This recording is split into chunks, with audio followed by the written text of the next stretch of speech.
ഷെൻചാണ്ടി പറഞ്ഞതുപോലെ എനിക്ക് ഇവർ ഒരു ഈ ടീച്ചറിന് മുമ്പ് ഒരു പ്രൊമോഷൻ ഒരു വീഡിയോ ഇറക്കി.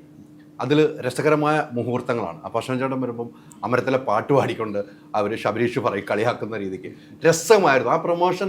അങ്ങനെ ഒരു സിനിമയ്ക്ക് ഒരു പ്രൊമോഷൻ ഫോട്ടോഷൂട്ട് നിങ്ങൾ വരുന്നത് അപ്പോൾ പറയേണ്ട ജഗദീഷേട്ടൻ പറഞ്ഞാൽ അത് അമ്മാവൻ്റെ റോൾ ചെയ്യാൻ മുന്നായിരിക്കും, അത് കോളേജിലെ കൂട്ടുകാരൻ്റെ റോൾ, ഇങ്ങനെ പറയുന്ന ഒരു പ്രൊമോഷനാണ്. അത് നമ്മൾ ഇതുവരെ കാണാത്ത രീതിക്കാണ്. അപ്പോൾ എല്ലാ രീതിക്കും ഈ സിനിമ പ്രേക്ഷകരിലേക്ക് എത്തിക്കാനുള്ള എല്ലാ തയ്യാറെടുപ്പും ഓൾറെഡി ചെയ്തു കഴിഞ്ഞു. ഈ പഴയ തലമുറ പുതിയ തലമുറയൊക്കെ മാറ്റി ഇപ്പോഴും പ്രേക്ഷകർ നിങ്ങളൊക്കെ ഇഷ്ടപ്പെടുന്നതുകൊണ്ടാണ് ഇപ്പോഴും ഡയറക്ടർമാരും പ്രൊഡ്യൂസർമാരും നിങ്ങളുടെ അടുത്തേക്ക് വരുന്നത്. അതിലൊരു വലിയ സന്തോഷം ഉണ്ടാവില്ലേ? അയ്യോ, ഭയങ്കര സന്തോഷം. തീർച്ചയായിട്ടും ഇത്രയും വർഷമായിട്ട് നമുക്കൊക്കെ അങ്ങനെ ഒരു അപ്രീസിയേഷൻ കിട്ടുക. ഈ പറഞ്ഞ പോലെ നമ്മൾ അത്യാവശ്യം ജനങ്ങളൊക്കെ നമ്മളെ ഇപ്പോഴും താല്പര്യപ്പെടുന്നു, ഇഷ്ടപ്പെടുന്നു. അതുകൊണ്ടൊക്കെയാണ് നിന്ന് പോകുന്നത്. അത് ഒരു ദൈവത്തിനോട് നന്ദി പറയണം. എന്താ പറയുന്നത്, 40-40 വർഷത്തിൽ കൂടുതലായാലും എല്ലാവരും ഇതിനകത്ത് വന്നിട്ട് അല്ലേ.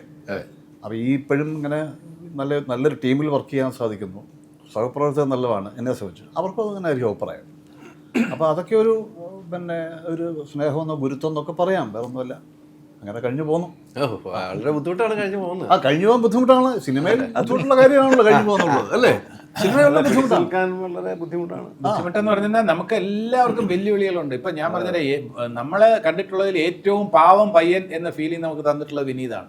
മലയാള സിനിമ ഏറ്റവും പാവം പയ്യൻ. കാരണം വെച്ചാൽ നിഷ്കളങ്കനായിട്ടുള്ള ഒരു പാവം സാധു മനുഷ്യൻ എന്ന് തോന്നിയിട്ടുള്ള നഗക്ഷതങ്ങളായിക്കോട്ടെ, ഒരു മുത്തശ്ശി കഥയായിക്കോട്ടെ, ഏത് പടത്തിലെയും കാമുകൻ എന്ന് പറയുമ്പോൾ നമുക്ക് ഭയങ്കര സിമ്പതി തോന്നുന്ന രീതിയിലുള്ള ആ വിനീത് ഇന്ന് എവിടെയാ ചെന്ന് നിൽക്കുന്നത്? നമുക്ക് ചില പടങ്ങൾ കാണുമ്പോൾ വിനീതിന്റെ ചെകിട്ടത്ത് 2 അടി കൊടുക്കാൻ തോന്നും. അത്തരത്തിലുള്ള വില്ലത്തന്നെ. അത് മാത്രമല്ല, വിനീത് ഈ സിനിമയിലേക്ക് ഇറങ്ങിയതാണെങ്കിൽ ബേസിക് സ്വഭാവം വിനീതിന്റെ ഇന്നസെന്റ് ആണോ? തമാശല്ല പറഞ്ഞത്. അല്ല, അങ്ങനെയൊന്നുമില്ല. അത് ഒരു ഓക്കെ, ഒരു ഇത് ഓക്കെ, അത്രേ ഉള്ളൂ. അല്ലാതെ അതവിടെ നിൽക്കട്ടെ. അങ്ങനെ തീരെ പാവമൊന്നുമല്ല. യഥാർത്ഥ ജീവിതത്തിൽ വിനീത് ഓക്കെ, അത്ര സാധു എന്ന് പറഞ്ഞാൽ ഒന്നിനും കൊള്ളാത്ത ഒരാളെന്നല്ല. അതാണ് ഞാൻ പറഞ്ഞത്. അതിങ്ങനെ കേട്ടപ്പോ പാവം അങ്ങനെയൊന്നും പറയരുത്. രണ്ടർത്ഥങ്ങൾ ഡീസന്റ്. പിന്നെ കുട്ടൻ തമ്പുരാനായിട്ട് വന്നിട്ട് നമ്മള് ഹരൻ സാറിന്റെ പടത്തിൽ വന്ന് കുട്ടൻ തമ്പുരാനായിട്ട് കലക്കി. പിന്നെ അതിനുശേഷം നമ്മള് കണ്ടല്ലോ, ദാസേട്ടന്റെ പാട്ട് തന്നെ പാടി അഭിനയിച്ച തിരനിര, ആ പാട്ടിലെ ആ റോള്. അങ്ങനെ ഇന്ന് ഇപ്പൊ രേഖാചിത്രത്തിലെ ആ നെഗറ്റീവ് റോളിന് എന്തുമാത്രം പേര് കിട്ടിയിട്ടുണ്ട്.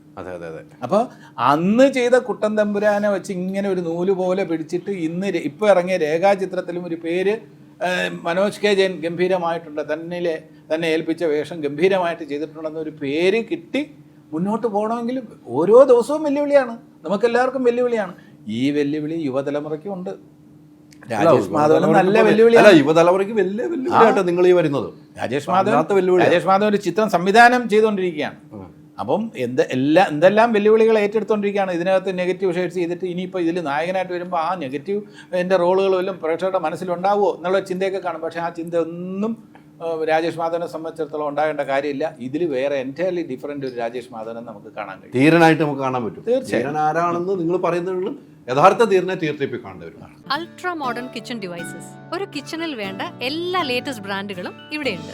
ലോകോത്തര ബ്രാൻഡുകൾ, original products, wide range. MyG future.